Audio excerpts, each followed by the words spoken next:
Y hermanas y amigos, en el día de hoy vamos a comenzar el estudio del Evangelio de San Juan. Lo he venido preparando durante las últimas semanas. Es un libro que me identifico plenamente con él. Me identifico plenamente con él. El objetivo de un predicador y un ministro es apasionarse por Cristo, por su palabra, y transmitirle esa pasión, ese apasionamiento también a la iglesia y a las personas que lo escuchan. En el día de hoy, mi oración y mi anhelo es que tú seas apasionado por Cristo, por su evangelio, por su palabra, y que seas fortalecido plenamente en la fe, en el amor y en la comunión. Muy bien, le invito para que vayamos allí al Evangelio de San Juan, al capítulo 20. Vamos a ir al capítulo 20 del Evangelio de San Juan. San Juan capítulo 20. Y vamos a leer los versículos desde el capítulo 20, versículos 30 y 31. San Juan capítulo 20, versículo 30 y 31. 30 y 31. Evangelio de San Juan en el Nuevo Testamento, recuerde Mateo, Marcos, Lucas, Juan. Son los evangelios. Los evangelios. Muy bien, todos los tenemos allí. Evangelio de San Juan, capítulo 20, versículo 30 y 31. Vamos a esperar un momento mientras ustedes se ubican allí en la palabra de Dios. Me interesa que todos estemos sintonizados con la palabra en esta mañana. Evangelio de San Juan, capítulo 20, versículos 30 y 31. Muy bien, versículo 30. Hizo además Jesús muchas otras señales en presencia de sus discípulos, las cuales no están escritas en este libro, pero éstas se han escrito para que creáis que Jesús es el Cristo, el Hijo de Dios, y para que creyendo tengáis vida en su nombre. Muy bien, amén. Cuando estudiamos la palabra de Dios durante todos los 21 capítulos que tiene el Evangelio de San Juan, encontramos que nos habla de Cristo, de su salvación, nos habla acerca de su autenticidad, del ministerio, nos habla cómo Juan el Bautista dio testimonio de Cristo Jesús, y cómo hubo un constante rechazo totalmente de los judíos, de los fariseos, de las autoridades judías allí, sacerdotes, etc. Y vemos entonces que en la medida en que vamos avanzando en la lectura del libro, nos damos cuenta que, como dice allí el evangelista San Juan, dice, pero estas se han escrito para que creáis que Jesús es el Cristo, el Hijo de Dios, y para que creyendo tengáis vida en su nombre. Y ahí podemos entender entonces cómo en la medida en que vamos leyendo se va dando paso a paso esa realidad de San Juan mostrando a Cristo, su poder salvador, él como el Hijo de Dios. El Evangelio de San Juan es el libro de la luz verdadera, hermanos. Así he podido yo observar sobre todo estos primeros 12 capítulos que vamos a estudiar en el día de hoy, en la introducción. O sea, lo que quiero hacer básicamente es que estaremos estudiando los 21 capítulos del Evangelio de San Juan. Pero hoy específicamente estaremos haciendo una introducción, y también dentro de 8 días. Entonces la introducción hoy es el capítulo del 1 al 12, y dentro de 8 días estaremos estudiando del 13 al 21, si Dios nos permite. El Evangelio de San Juan es el libro de la luz verdadera, que vino a este mundo a dar vida eterna, hermanos. Fue escrito por el apóstol Juan, discípulo de Jesús. Le invito para que vayamos allí más adelantico. Usted tiene en el capítulo 20, vamos al 21, y vamos a leer los versículos 20 y 24. Versículo 20 dice, volviéndose Pedro, vio que les seguía el discípulo a quien amaba Jesús, el mismo que en la cena se había recostado al lado de él y le había dicho, Señor, ¿quién es el que te ha de entregar? Este es el discípulo que da testimonio de estas cosas y escribió estas cosas, y sabemos que su testimonio es verdadero.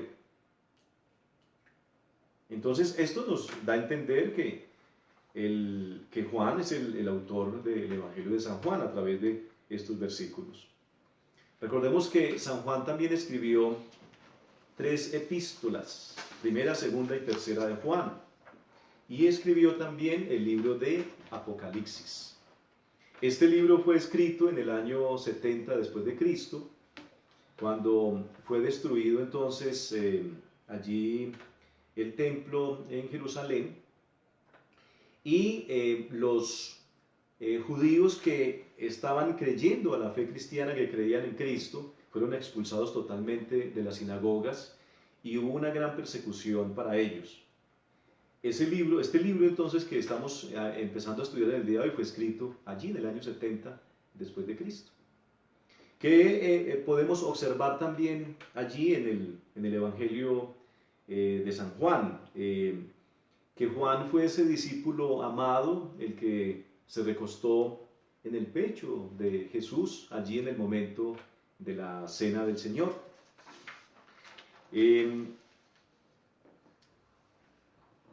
Debemos decir que este libro deja a ver a Cristo como el enviado, el Mesías, el Hijo de Dios, el Salvador del mundo, el Cristo. Y presenta la resurrección de Lázaro, la cual es la causa por la cual es llevado Cristo a la cruz. Entonces, en esta primera parte estaremos estudiando desde el versículo desde el capítulo 1 al 12.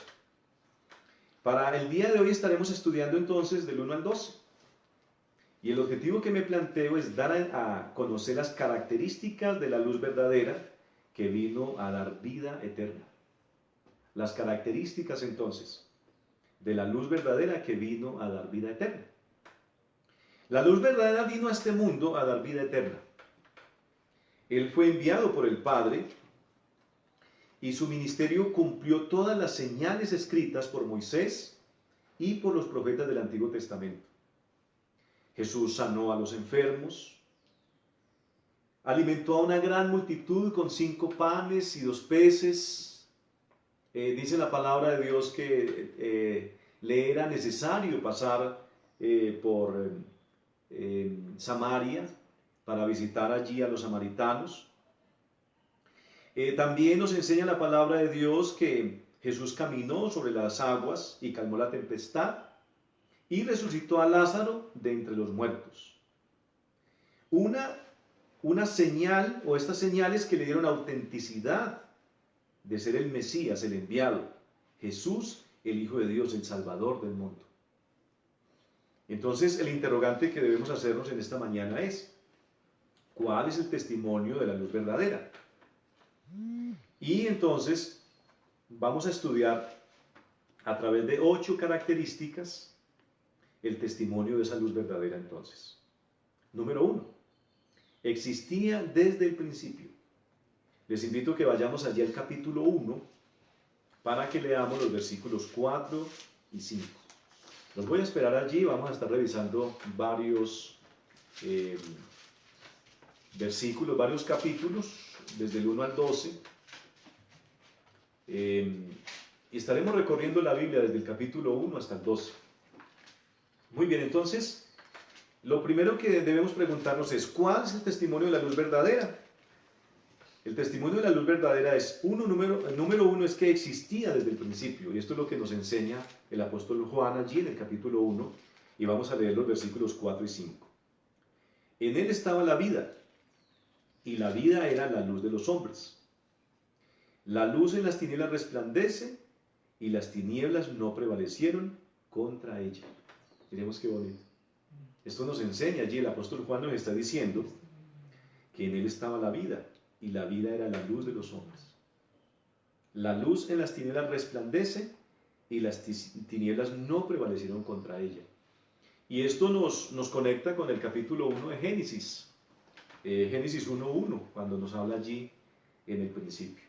Lo que está haciendo el apóstol Juan entonces básicamente es pudiendo traer esas evidencias de que Jesús es el Hijo de Dios que existía desde antes de la creación del mundo y que es corredentor con el Padre, que coexiste con el Padre. No está en un nivel más bajo que el Padre ni por encima del Padre. La carta o este libro, el Evangelio de San Juan, es una carta netamente trinitaria. Vemos la obra de Dios el Padre, vemos la obra de Jesucristo y la obra del Espíritu Santo de Dios. Muy bien. En Juan 17:5 dice, ahora pues Padre, glorifícame tú al lado tuyo con aquella gloria que tuve contigo antes que el mundo fuese. De ahí podemos observar entonces que Jesús mismo en la oración de Juan 17 está diciendo, está clamándole al Padre para que le sea glorificado con aquella gloria que tuve contigo antes que el mundo fuese. Ahí es donde podemos observar que Jesús no es creado. Jesús es Dios, ¿correcto? Y así como el Padre no fue creado, Jesús no es creado, al igual que el Espíritu Santo. Esas son las características y los atributos de Dios, que Él es autoexistente. Esto nos deja entender su aceidad, que existe desde todos los siglos, desde todas las eternidades. Amén. Amén. Entonces, ¿cuál es el testimonio de la luz verdadera? Número 1, que existía desde el principio, y 2, vino a este mundo, como nos dice allí el Evangelio de San Juan, en el capítulo 1, verso 9. Dice, aquella luz verdadera que alumbra a todo hombre, venía a este mundo.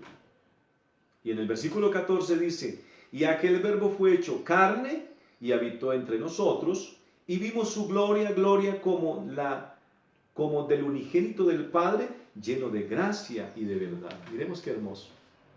Entonces, hasta aquí que hemos observado que la luz verdadera ya existía desde antes de la creación del mundo. Y número 2, que vino a este mundo, se encarnó. Dice, y el verbo fue hecho carne y habitó entre nosotros. Miremos qué bonito. Ahí ya llevamos 2 características, y la característica número 3 es, fue reconocido como el Hijo de Dios. Mire qué hermoso. Fue reconocido como el Hijo de Dios. Pero antes de esto, queda en uno una exaltación hacia Dios, y es mirar el Dios tan maravilloso que tenemos, que ha existido por todos los tiempos, y que en su misericordia para venir a salvarnos, viendo totalmente nuestra incapacidad, que no teníamos la capacidad de podernos presentar delante de Dios, ni que nos podíamos hacer sacrificios ante Él, vino a entregarse por nosotros en la cruz. Número 3, entonces, fue reconocido como el Hijo de Dios. Y en el capítulo 1, versículo 32 al 34, yo le invito para que vaya hasta allí. Dice, también dio Juan testimonio diciendo, vio al Espíritu que descendía del cielo como paloma, vi al Espíritu que descendía del cielo como paloma y permaneció sobre él. Estamos leyendo el capítulo 1, versículo 32 y 34. También dio Juan testimonio diciendo, vi al Espíritu que descendía del cielo como paloma y permaneció sobre él.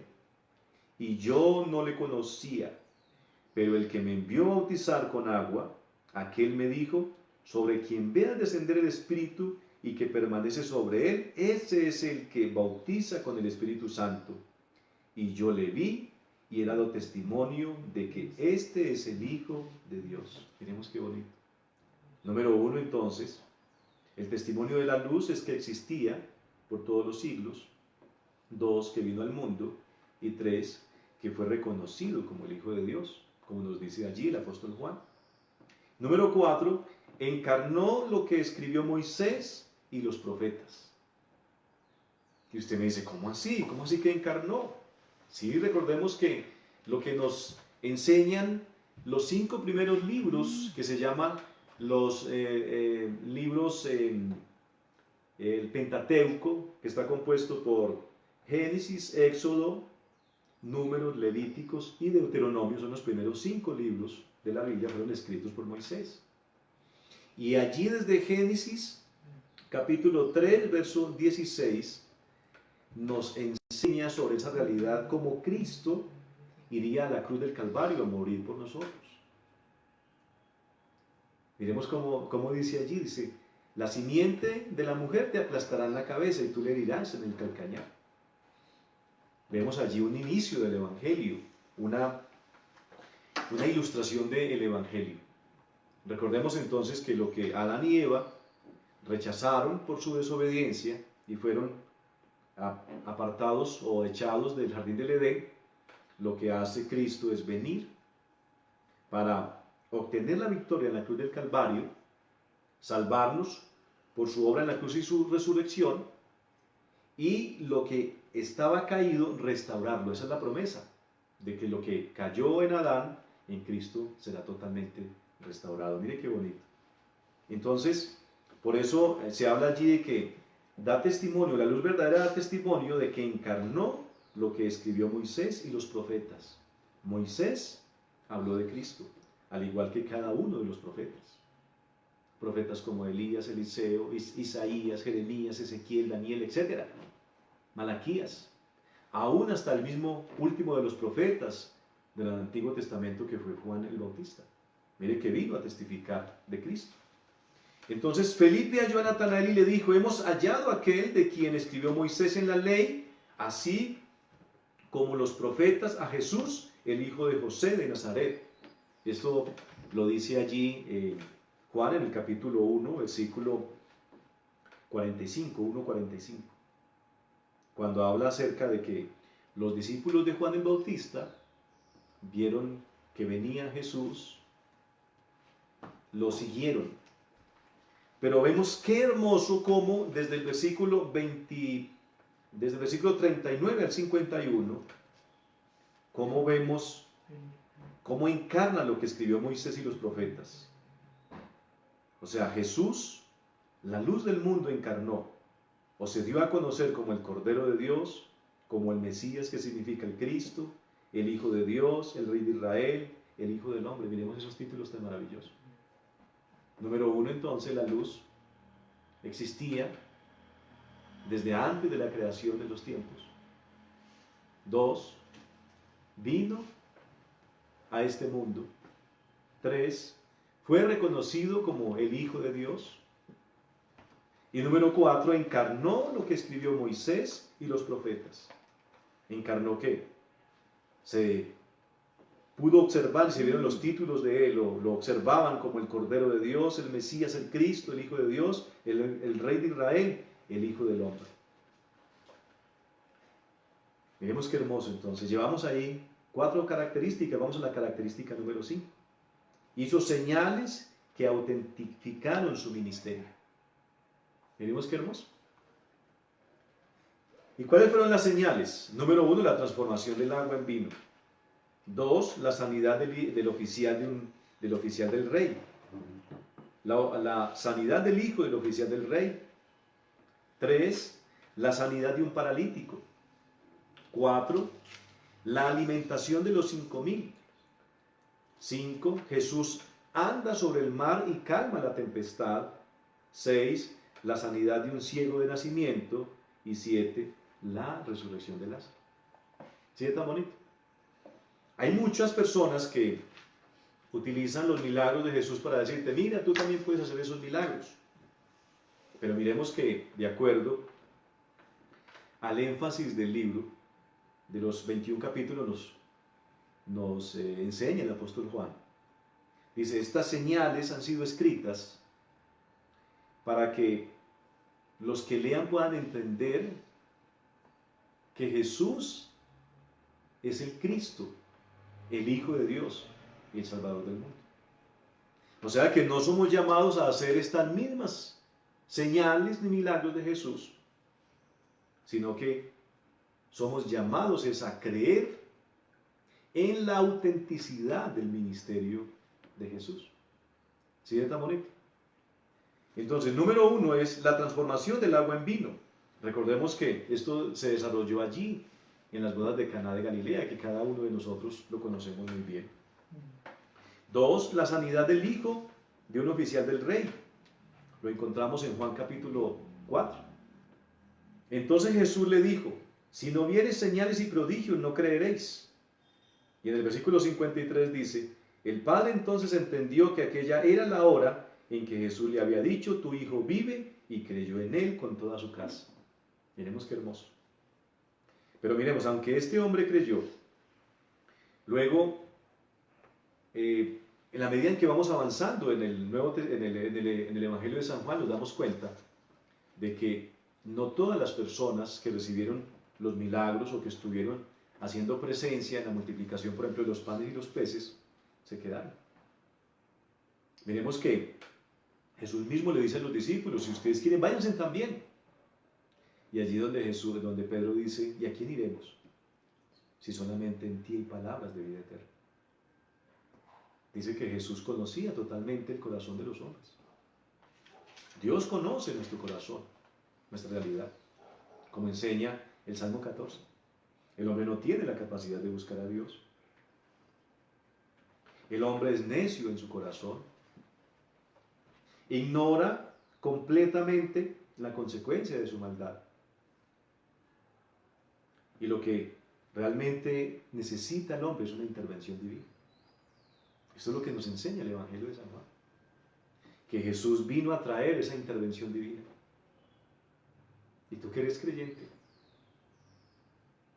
La invitación es para que te goces al ver cómo Dios ha producido esa salvación en ti. Y ese es el milagro. Es el milagro de la salvación. Esto nos debe guardar nuestro corazón del orgullo y de entender que es a través de la toma de las decisiones del ser humano. El ser humano no tiene la capacidad de reconciliarse con Dios. El hombre necesita es una intervención divina, una operación en su alma, un nuevo nacimiento, una nueva creación. Hizo señales que autentificaron su ministerio. Una entonces, la transformación del agua en vino. Dos, la sanidad del hijo de un oficial del rey. La sanidad de un paralítico, recordemos, en Betesda, en el pórtico de Betesda. Esa sanidad tiene algo muy particular. Y es que había allí, dice, multitudes de cojos, de paralíticos y de ciegos, dice. Y esta es la realidad del ser humano. ¿Cómo se encuentra el ser humano sin Cristo? Se encuentra cojo, se encuentra paralítico y se encuentra ciego. Por eso Jesús le dijo a los fariseos, ustedes son ciegos, guías de ciegos.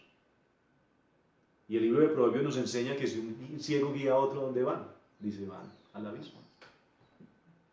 La realidad del ser humano entonces es que está ciego espiritualmente, está cojo, está paralítico. Y la mayor realidad, de acuerdo a lo que enseña Juan capítulo 11, con la resurrección de Lázaro, es que el ser humano está muerto de manera espiritual. ¿Y qué es lo que necesita entonces el muerto? Una resurrección, y la resurrección es un milagro.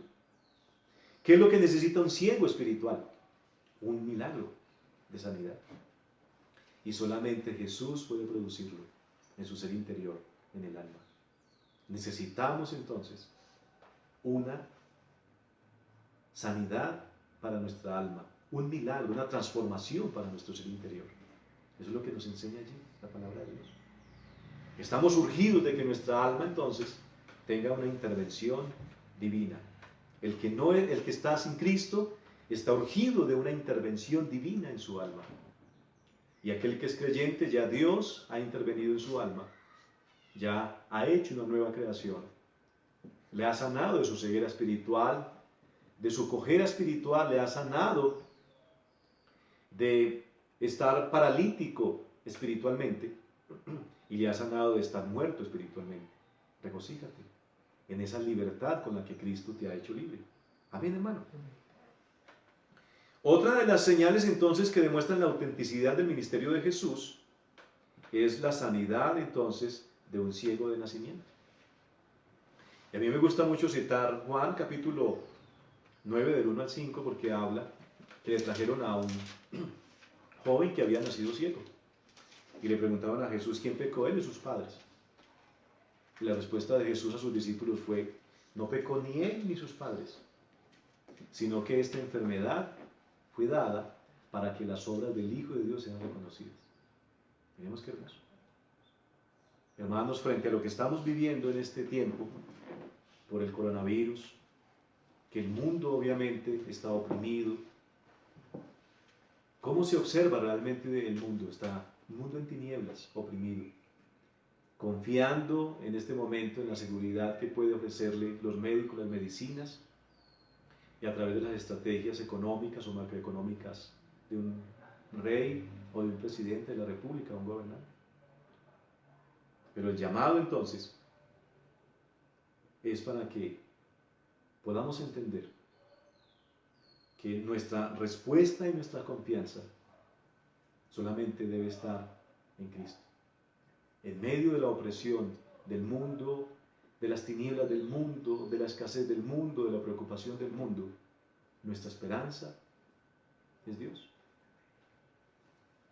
Necesitamos de una intervención divina, una intervención del alma, y que de ahí en adelante Dios tenga el control de todo lo que tenga que desarrollar, siendo Dios soberano, que Él pueda tener totalmente el control. O sea, lo que quiero decir es que dice allí Jesús a los discípulos, esa enfermedad vino para que la gloria del Hijo de Dios, las obras del Hijo de Dios sean reconocidas. Hermanos, Dios permite la opresión de los pueblos, y nuestro anhelo es que los corazones sean quebrantados y que Dios en su misericordia pueda permitir que estas personas sean expuestas al Evangelio y puedan ser atraídos para salvación y vida eterna. Mire, las pestes o las enfermedades en sí no traen salvación. Hay mucha gente que está diciendo en este momento que es el tiempo del arrepentimiento de Colombia, el día del arrepentimiento. Pero mira, cuando tú ves el Evangelio, te das cuenta de que la única manera para un incrédulo venir a Cristo es que Dios el Padre a través del Espíritu Santo lo traiga. Y es lo que se llama la obra de regeneración, el nuevo nacimiento. Dice la palabra de Dios en Juan capítulo 5, verso 25, dice, viene la hora y la hora es, cuando los muertos oirán la voz del Hijo de Dios, y los que la oyeren vivirán. Las personas que en este momento me están escuchando y me están viendo, yo les invito para que estén confiados. Así como Jesús le dijo a los discípulos que esa enfermedad vino o fue dada para que las obras del Hijo de Dios sean reconocidas, así podamos también nosotros estar confiados que Dios está obrando soberanamente, que Él tiene el control, y que nuestra oración sea que Dios pueda quebrantar los corazones y permitir que esos corazones quebrantados, el Espíritu Santo pueda eterno. Amén. Y por último, la señal que autentificó su ministerio fue la resurrección de Lázaro. Y habiendo dicho esto, clamó a gran voz, Lázaro, ven fuera. Y el que había muerto salió atada las manos y los pies con vendas y el rostro envuelto en un sudario. Jesús le dijo, desatadle, en el capítulo 11 de su evangelio. Y vemos que esta señal, ese milagro, fue el milagro que llevó a Jesús a la cruz del Calvario. Luego lo estaremos estudiando de manera muy clara. Entonces, dentro de estas características que estamos estudiando, hemos visto acerca de la existencia de Dios, hemos visto que vino al mundo, estamos viendo acerca de que encarnó, o mejor, se dio testimonio de que Jesús es el Hijo de Dios. Número 4, que encarnó lo que escribió Moisés y los profetas. Número 5, que las señales que se demuestran en los primeros 12 capítulos son las señales que autentican su ministerio. Y número 6, desafió los rituales judíos. Lo que observamos allí es que Jesús desafió los rituales judíos. Ese fue el testimonio de la luz verdadera, que desafió los rituales judíos. ¿Y cuáles fueron esos rituales? La fiesta de la Pascua, el día de reposo, la fiesta de los tabernáculos y la fiesta de la dedicación. Número 7, enseñó que la salvación es solo por la fe en el Hijo de Dios. Miremos qué bonito. En Juan 1:12, les invito para que vayamos allí a Juan capítulo 1, versos 12 y 13. Dice, mas a todos los que le recibieron, a los que creen en su nombre, les dio la potestad de ser hechos hijos de Dios, los cuales no son engendrados por voluntad de sangre ni de carne, ni de voluntad de varón, sino de Dios. ¿Qué es lo que enseñó que la salvación es solo por la fe en el Hijo de Dios? Que era necesario entonces una nueva creación, según lo que acabamos de leer. Que es necesario el nuevo nacimiento, que es necesario beber del agua de la vida eterna, que es necesario comer su carne y beber su sangre, que es necesario seguir su camino. Veremos como dice allí en Juan capítulo 10, versos 3 y 4, dice: a este abre el portero y las ovejas oyen su voz, y a sus ovejas llama por nombre y las saca, y cuando ha sacado fuera todas las propias va delante de ellas, y las ovejas le siguen porque conocen su voz. Y en el capítulo 6, verso 44 dice: ninguno puede venir a mí si el Padre que me envió no le trajere, y yo le resucitaré en el día posterior. Y la última característica entonces, la luz del mundo, la luz verdadera entonces testifica que hizo el llamado a creer en su poder salvador. Juan 12:46 dice: yo la luz he venido al mundo para que todo aquel que cree en mí no permanezca en tinieblas. En el versículo 50 dice: y sé que su mandamiento es vida eterna, y así pues lo que yo hablo, lo hablo como el Padre me lo ha dicho. Y en Juan 3:16, que nos lo sabemos todos, dice: de tal manera amó Dios al mundo, que ha dado a su Hijo unigénito, para que todo aquel que en él cree no se pierda, mas tenga vida eterna. Y Juan 3:36 dice: el que cree en el Hijo tiene vida eterna, pero el que rehúsa creer en el Hijo no verá la vida, sino que la ira de Dios está sobre él. Miremos qué hermoso entonces.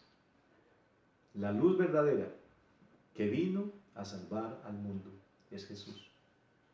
Esto es lo que nos enseña allí el apóstol Juan. El Cristo, el Mesías, el enviado, el Cordero de Dios. Esos son los títulos. Sus señales son la autenticidad de su ministerio y su poder salvador. Desafió a los judíos por su confianza en la ley para obtener la salvación. Desafió también sus rituales y se dio a conocer en todas las tradiciones que tenían los judíos, con las cuales creían que eran más agradables ante Dios. Y se dejó ver como más importante que cada una de ellas.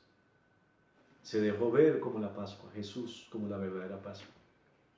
Se dejó ver Jesús como el verdadero día de reposo, como el verdadero descanso.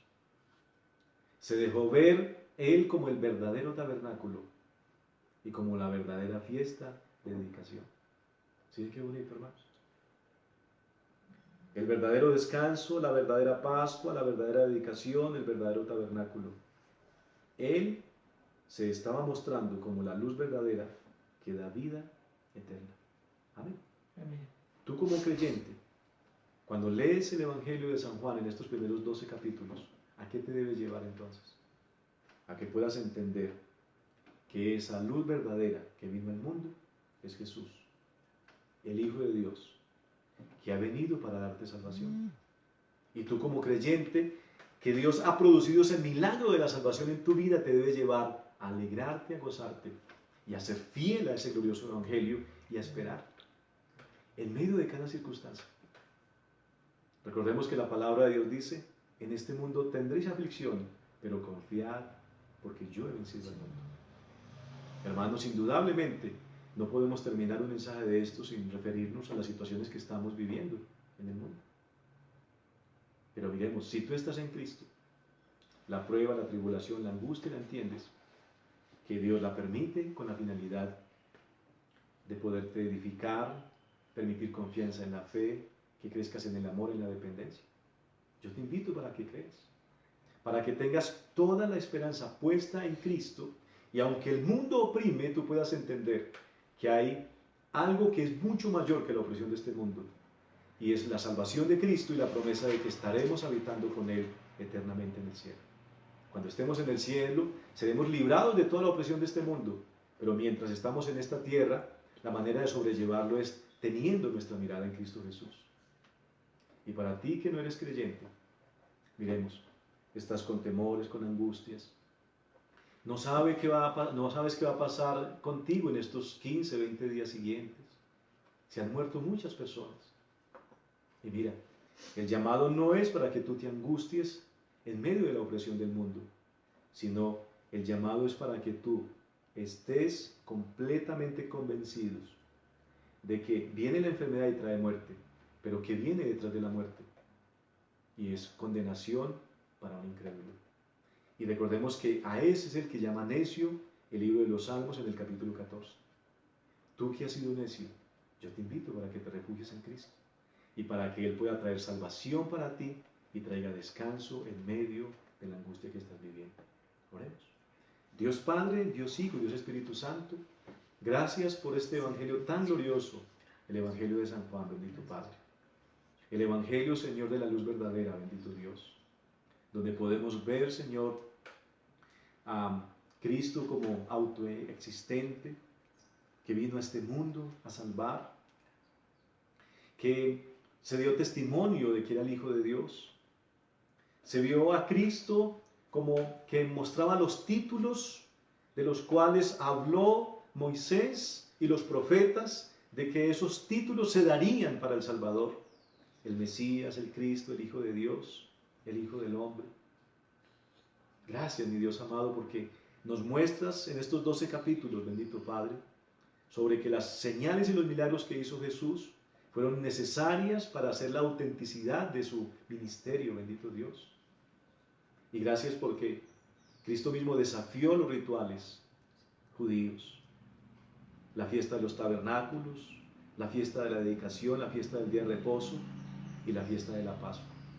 Jesús mismo se mostró como la Pascua, como el descanso, como el verdadero tabernáculo y como la verdadera dedicación. Gracias, mi Dios, porque cuando entendemos esta realidad, Señor, nos podemos gloriar plenamente en ti, bendito Dios, al ver cómo tú has traído salvación, Señor, para nuestras almas, bendito Dios. Te rogamos, Señor, que puedas traer descanso en este tiempo y que puedas producir salvación, Padre, a la persona que nos escucha y nos ve hasta ahora, que está sin Cristo, bendito Padre. Señor, tráelo en arrepentimiento y fe y produce el milagro de la salvación y la vida eterna. Amén. Muy bien, mis amados hermanos y amigos, iglesia. Les invito para que sigamos sintonizados durante esta semana. Si Dios quiere, vamos a estar también conectándonos para que oremos, hacer algunos devocionales y algunos mensajes así cortos que pueden edificar completamente nuestra alma. También nos esperamos nuevamente dentro de 8 días a las 10 de la mañana por el mismo canal. Dios les bendiga. Un abrazo.